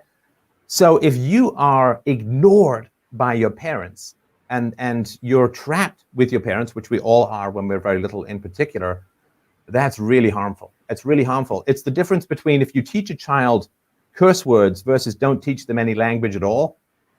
You know, the second is worse, because then you grow up feeling like an alien in your own country. And the other thing too is that if parents neglect their children, it's not like their children's needs for companionship suddenly vanish. It's just that they become incredibly vulnerable to other people, mostly predators, who will satisfy their emotional hunger for connection, usually at enormously great cost to themselves. It lends them to be susceptible to bullying. Bullying occurs against children who do not have a strong bond with parents, even a negative one. And it, of course, lets them be far more easily groomed by predators. Jesus. Rich, do you have any thoughts on this? You know, how does it affect the brain? How does it affect your psychology as you develop to be neglected and maybe not even loved by your own parents? I'll give you a very straight answer to that, which is unusual for me. So if you have two gulags, and in gulag number one, we beat you every day. We say, you are a piece, Anthony, you are an enemy of the state, you disgusting infidel. Beat him, whip him, he's an infidel. That's going to have a certain effect on you. Probably counter dependency. If you're a child, you're going to grow up and be like, I hate authority. I hate it when people tell me what to do. If we put you in another gulag, exactly the same treatment. We whip you and we beat you and say, Anthony, we love you, but you have perverted thoughts in your mind. And brother, we need to draw them out. We need to re-educate. You need to wash your heart and make it clean again. You'll become a fawning codependent. At least in one scenario, Stefan just says, you can say, these guys abused me. I know that they did. I have the scar. I can say it. I'm me. They're them. They did a thing to me. At least you could say, well, thank you for that. In scenario number two, you'll never know. You'll never be sure. Maybe some type of training is just extra hard, dude. Maybe tough love is a thing that I don't know. Maybe you did have perverted thoughts in your mind. There's a much more insidious boundary breaking way of torturing somebody. And you know which political regimes favored which methodology. And you know which one was called the fatherland and which one was called the motherland. And the reason for that is probably that there's multiple layers of abuse going on, or multiple layers of thinking to deal with it, as what comes to mind when you're talking about it. Whereas, the physical scars are obvious. Someone beat you over the head or broke your face, you know it. It's the most messed up kid. I'm sorry, just thinking of the movie The Breakfast Club. I'm sure you've seen it. Oh, you should, right? And I guess it's now considered to be a classic because I'm old.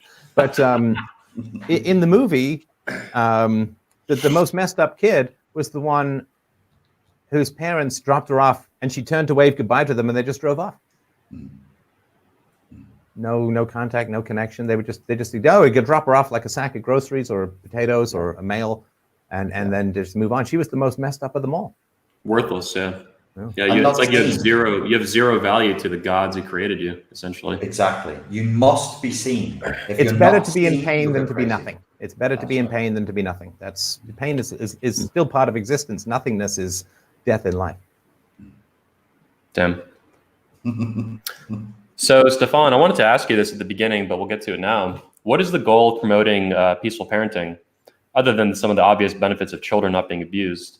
Is the goal to affect the entire culture, influence it in this direction? Is it to get 80% of it? Is it just to promote it in general and just get as many as you can? Like, what is kind of the long range, say, 30-year goal of this?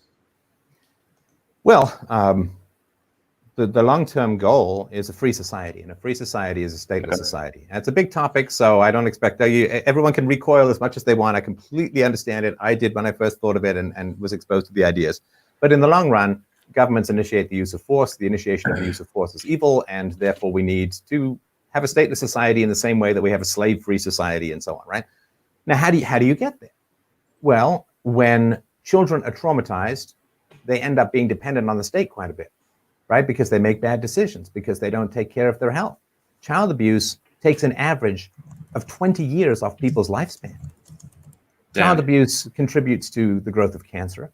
It contributes to drug abuse, promiscuity, nicotine addiction, alcoholism, ischemic heart disease, you name it. And I've got a whole series called The Bomb in the Brain, going into the science and the data, and an interview with the guy who ran the biggest study on this, Dr. Vincent Felitti. And if people are traumatized, they don't end up usually independent. They repeat cycles of violence, and they need a lot of healthcare. They need a lot of welfare. They need a lot of propping up. So if we can grow a stronger and more healthy and more independent and more reasonable society, not least of which, why do people run to the state? Because they're afraid of criminals. Well, where do criminals come from? Criminals come from child abuse, almost exclusively. There are boys who have a particular gene, and if those boys are physically abused, 100% of them become criminals. 100% of them become criminals if they are physically abused. So criminality, and I'm not just talking about the obvious guy in the alley with a knife, but all the way up to politicians, central bankers, you name it, right? This kind of predation comes from child abuse. So if we can reduce the prevalence of child abuse, we end up with independent people who can negotiate, we end up with fewer criminals, and at some point, we'll look at the state like a rocket looks at the base when it's out of fuel. Like, we don't need this anymore. It's time to jettison. So what I hear from all this is that foundationally, a peaceful parenting is extremely important to living in a free and rational society.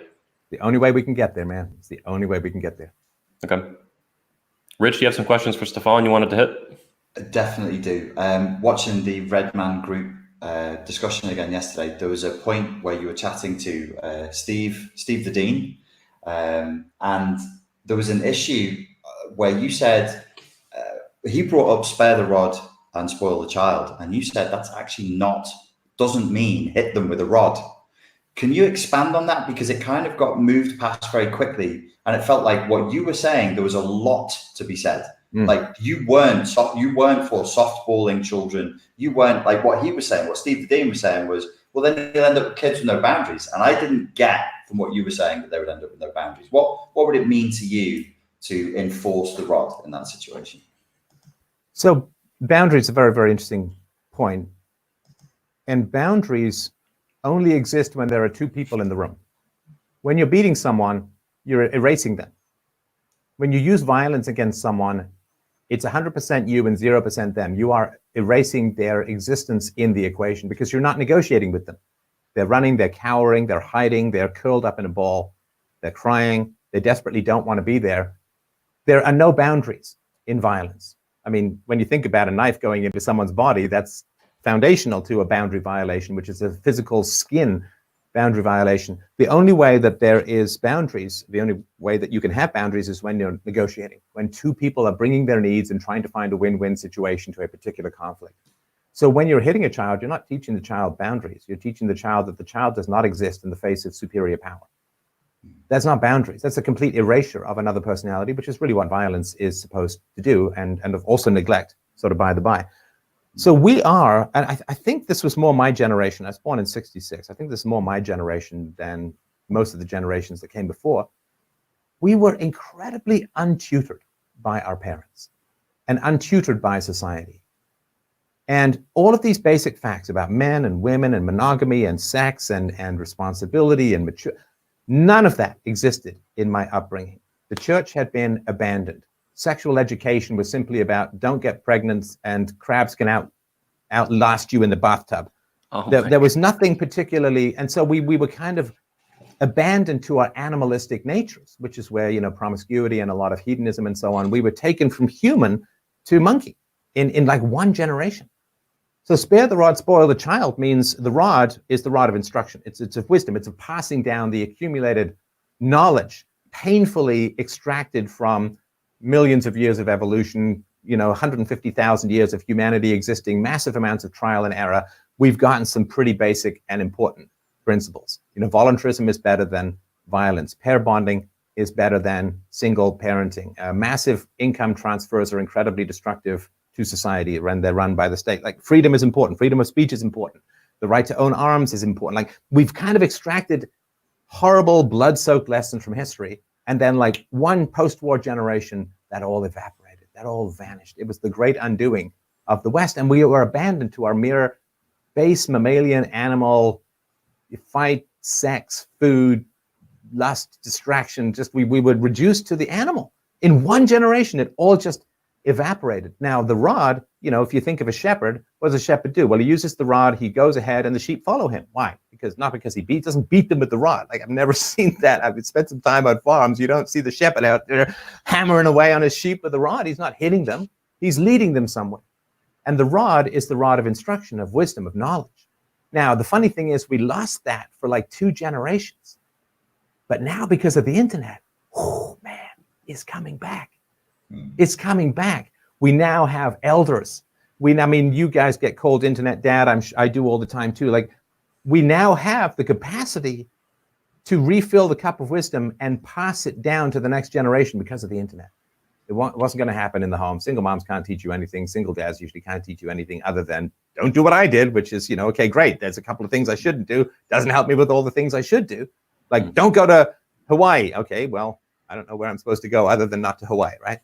So now we have this resurrection, like this coming back to life of the great golem of wisdom, of history.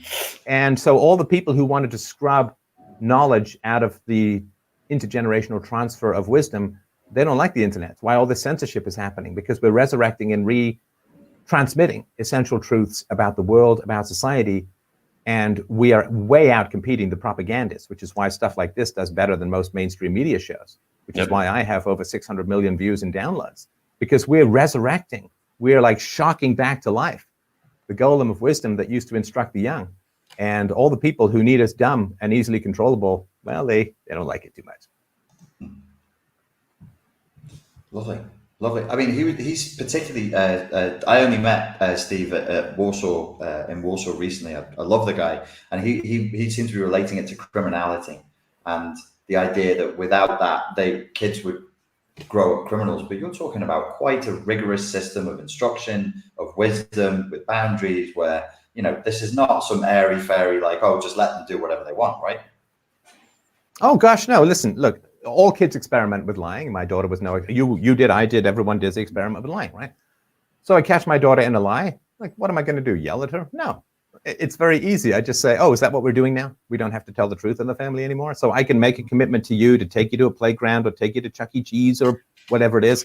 And then I can just not follow through on it. Is that what we're doing? She's like, no, I don't want that. It's like, yeah, okay, so it's really not that complicated. All you do is universalize what the children do, right? And they don't want it to be universalized. And I'm like, yeah, okay, well, so let's not do that then. And she's like, okay, And so it's not hugely complicated, right? I mean, not that she ever has, but if she ever, I don't know, took $5 from me, well, she saved some money from her allowance. I'm like, oh, okay, we can just take from each other now. That's the plan? Okay, because there's times when I need money, and I know you've got money in the house. So no, I don't want that. It's really not. It's not that complicated, and you don't need to be a bully about it. You just need to say, okay, this is a Kantian rule, right? This is the categorical imperative. Act as if your action created a general rule that everyone had to follow. And I mean, I have my own theory of ethics called UPB, which is, I think, better, but this is a pretty good one for kids. Oh, we can lie to each other now. We can just steal from each other now. Woohoo! I'm okay, great. I didn't think we had to. And she's like, oh, no, I don't want that. Right? It's a great way to teach empathy and just basic ethics. Cool. Thank you. Rich, do you have additional questions for Stefan?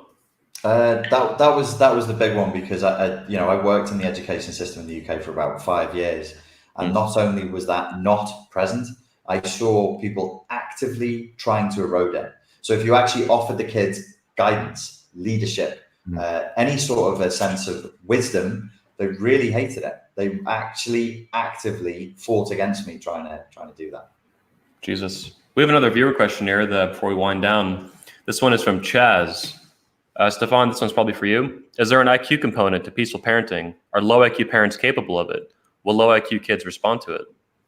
Yeah, of course low IQ parents are capable of it. I mean, what I just talked about is something that just about everyone can do. Now, okay, I mean, if you start talking about 70 IQ, maybe you've got some challenges, but that's not the vast majority of people in the West. So you need to make philosophical principles user-friendly, which means they can't be overly complicated. They can't be French. So this deconstructionism and Derrida and sexual violence addict Foucault and so on, these guys, they're just mucking everything up. They're just throwing sand in everyone's eyes. They're peeing in the swimming pool of wisdom that we all have to swim in it from time to time. So you just got to make things comprehensible, right? So I have this wild ability to take very complex abstractions and translate them into actionable items. I'm a boiled down kind of guy. Think of all the engineering that goes into your cell phone. Now, when I first started programming computers, when I first started working with computers, you got like a black screen and a flashing cursor. And that was your, like now you've got icons and you can buy things and you set up email with one click and all that stuff. So you've made the technology user-friendly to the point, it takes an IQ of 140 to design and build a cell phone, but you can use one with an IQ of 80 because they've made it user-friendly. And that's my purpose with philosophy. And this is why the academic philosophers really don't like me so much, because, I'm actually doing what they claim to do. It's back to Socrates versus the sophists, right? So just make things comprehensible, make things easy for people to understand. That's really the goal of those of us who have wisdom. The most important thing to do is to make it as user-friendly as humanly possible. Socrates never used the word epistemology. He never used the word metaphysics. Yeah. Right? And there's nothing wrong with those terms. They're fine for technical discussions and so on.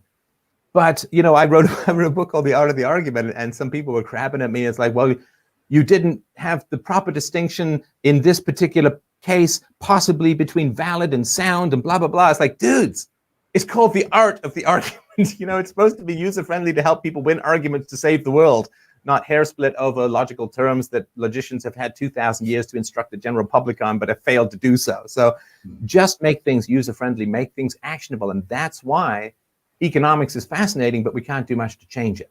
When it comes to violations of the non-aggression principle, the most prevalent by far is child abuse. And by that, I include spanking. That we can do something about. That's where philosophy can actually gain traction and change things for the better in your actual life, as opposed to being an abstract discipline that distracts you from things that you might do. I want to change what people put into their bodies, not their abstract definitions of carbohydrates. Got it. Closing thoughts, guys, to round this down or close down the interview today. What are your thoughts on young adults who survived a violent, abusive childhood, male or female? What can they do best to recover from that, to heal and to grow? Aside from studying the issues and understanding them intellectually and things like that, just watching videos, like what can they specifically, what is most important for them to focus on, to do in action to heal? And this is open to both of you. I would suggest that you've got to deal with some of the biological effects. You've got to get into some sort of a tactic that allows you to re-regulate the emotional system. If you're extremely emotionally dysregulated, your perceptions are faulty, your decisions will be bad. You will create bad states in yourself and in other people, and people make even worse decisions when they're in a bad state. So that would be part of it. And they should develop some kind of a philosophical perspective that allows them to live a life. Because if it's intense childhood abuse, all of that will have been smashed apart. Developing some kind of moral philosophy allows you to construct internal boundaries. And that's where a lot of the problems lie, I think. I would say that wisdom, moral wisdom in particular, it's really important to think of it sort of like the antibody system in your body. Now, the antibody system can go bad in one of two ways. Either A, it attacks healthy tissue, which is bad, or B, it fails to attack destructive cells like cancer, right? And so if you look at the fact that you were attacked by a foreign entity called evil as a child, if you suffered this kind of abuse, for which I have enormous bottomless sympathy. So the question is, given that you were attacked but you weren't allowed to fight back, I think that your self-protective mechanisms get disrupted in the same way that your antibody system can get disrupted in your body. So either you end up attacking healthy tissue, so to speak, so you end up getting mad at healthy people, and you can see this all the time. I'm out there on Twitter. People should follow my Twitter feed. I think it's really great. You would also mean like self-sabotage in this case too, right? Not just So we'll get to that. So you can end up attacking healthy people. So I bring up provocative topics and people get all kinds of mad at me. It's like, no, these are facts. These are reasons. These are arguments. People get mad at me. This is an example of their antibodies attacking something that's healthy, which you don't want your antibodies to do. It can get you killed, right? Now, the other thing, of course, and I just saw this, there was something that came out of Time magazine this morning. I didn't read the whole article because I just saw it before this, but Robert Mugabe, multi-decade, brutal, murdered tens of thousands of people, dictator of Zimbabwe, died, I think just today, right? And Time magazine referred to him as controversial. Controversial. There's controversy. Clown You know, world. hey, believe it or not, there's controversy about Hitler, but nobody calls Hitler just controversial. Right? So this guy destroyed Zimbabwe, half-starved its population, produced a life expectancy from one of the highest in Africa to the lowest actual in the world in the 30s. A brutal dictator who tortured and imprisoned and slaughtered tens of thousands of opponents and so on. So he's just controversial. Now look up what the mainstream media says about me. They refer to me in far more negative terms than a multi-decade, brutal, murderous dictator. Yeah, Stefan, right? I have been amazed at what bringing you on as a speaker has done to the 21 convention. I knew it would be a big deal, but it's been like huge. Yeah. No, I get all of that, right? And so that's an example of not only attacking healthy tissues, me, but failing to attack cancers like Robert Mugabe. Yeah. Right. So how do you fix this problem where you're, hatred of the good for being the good, right? And love of the evil for opposing the good. This is the great satanic pit that the modern world is being lowered into. Well, you want your antibodies to get mad at the cancer, and you want it to not get mad at the healthy stuff. So how do you get mad at the cancer? Morally, you define evil as evil and you get angry at it. Now, I don't mean violent, right? Violence is suppressed anger. Violence is not, like, anger is healthy. Anger is your body's way of fighting back against something that is threatening your soul, your existence, your happiness, your integrity, your identity. So you want to get angry at evil, because the only way that you can love good is to get angry at evil, right? The only way that your body can attack cancer is by not attacking the healthy system, right? So how do we have to accurately identify evil, and we have to give ourselves permission to be really damn angry at evil. And if we allow ourselves to get angry at evil, we end up with the other side of that difficult process, which is our capacity to love virtue. Because what is love? Love is our involuntary response to virtue if we're virtuous. To become virtuous, we must both love virtue and we must hate evil. Now, hate evil, again, it's not violence, it's not aggression, it's not beating people up, it's not anything like that. It's just having a very clear moral knowledge about evil. And I'm not talking about people who've done something wrong or who've done something bad. We've all done that. I mean, people who are committed to it. And won't ever admit it and double down whenever confronted. People who are just committed to evil. So if you can hate evil and you can love virtue, then you can end up with happiness and pair bonding and a stable relationship, because your antibodies keep the bad people away and draw the good people closer. And that's the closest thing to paradise I've found in this existence. Well put. Holy fuck. Very nice. Yeah, that was and good. That's why people are getting mad at you for having me come as a speaker. I'm sorry, It's just the way. I interviewed this guy who's the Minister of the Environment in Brazil, right, to get some facts out about this Amazonian thing, right? And people they get hysterical, and being hated by bad people, Good. I mean, the cancer hates the antibody, so to speak, right? And that's I'm sorry, I don't really care that much about the feelings of the cancer. No, I see it as a very positive thing. That I love it. The guy that's getting so much the controversy is one thing, but really the heat, it's a positive thing. It's people that I hate who hate you. And that's how I know. That's how I know that you're great. I mean, when I didn't actually, in 2016 with Trump, for example, I was voting not for him up to that point. I was like, fuck the Republican Party, fuck this two-party system. I hate it, right? But then, and not unjustly so, I would add. Oh, of course. But then at the last minute, the pussy tapes came out, and it dawned on me. I was like, every single organization and person in this country that I hates this man unanimously. He must be fucking great. And so I switched my endorsement and all that and did that. And it kind of reminds me of, bringing you on. It's brought so much. I've never seen a speaker bring this much controversy and negativity, but it's a positive negativity because it's coming from people that are fucking losers, to put it bluntly. Well, I'll tell you this too. I mean, they're not my enemies, because they're just the enemies of philosophy. They're enemies of truth, of reason, and evidence. I mean, that they personalize it in me just shows how immature they are. They hate what you represent and what you do. Yeah, it's not about me. And of course, the whole job of a philosopher is like being a good coach. Being a good coach is, man, I hate that coach in the moment, and man, that coach saved my life later, right? I mean, so the job description of philosopher is hate me now, love me later, right? So I get all of these emails when I talk about women's declining fertility in their 30s and the need to use their sexual market value to get a good man rather than just, jump around the carousel and waste their youth and fertility. So I get all these emails from women, oh, I'm so mad at you, oh, they're so terrible. And then like 6-12 months later, it's like, here's a picture of my baby. I thank you so much for, this just, it's the job.